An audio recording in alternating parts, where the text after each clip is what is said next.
One time, for example, when I was on the train, and this is on the news, you can go search this as well. Sylvester Solocki, just if you search that name, he got arrested for like 1.5 years. He tried to stab me. And he was on the train. So this guy was this racist guy. He was drunk. He's on the train with one of his friends. They're shouting, screaming, "Packy this," you know, being racist. I'm sat like a few seats away from them, and they're just being like violent and aggressive because he blamed me for the Manchester bombing attack.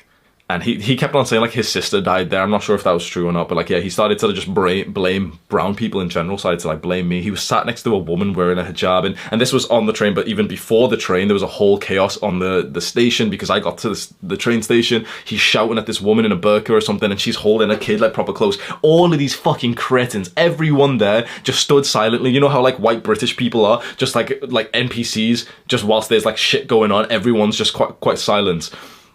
Group of like Asian guys, as soon as I walked past, they kind of like looked at me a bit weird, and I said, "What's going on?" And I've told the story multiple times, but just I want you to imagine right now, here I am on this train with these two guys. One of them has an 11-inch knife in his waistline, and this is not bullshit. You can go literally Google his name, Sylvester Solocki. You can find a picture of him. He's literally back on the street now, somewhere in my hometown.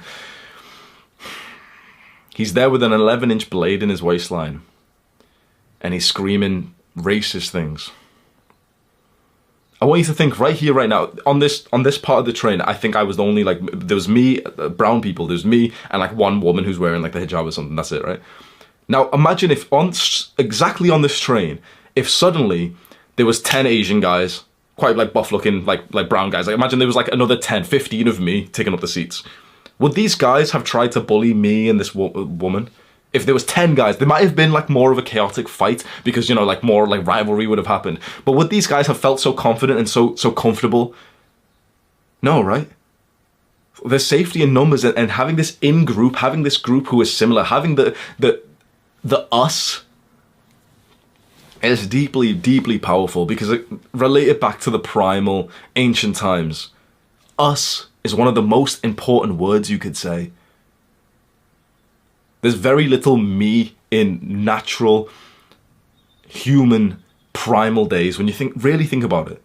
There's no such thing as the lone warrior or any of this bullshit. We were just there in our tribes with people who were similar to us. It was us versus them.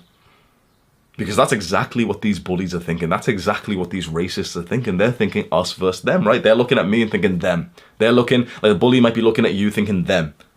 Us versus them. They're thinking the exact same thing. We need to be able to use this strategy, or at least understand it ourselves, to realize we need an us.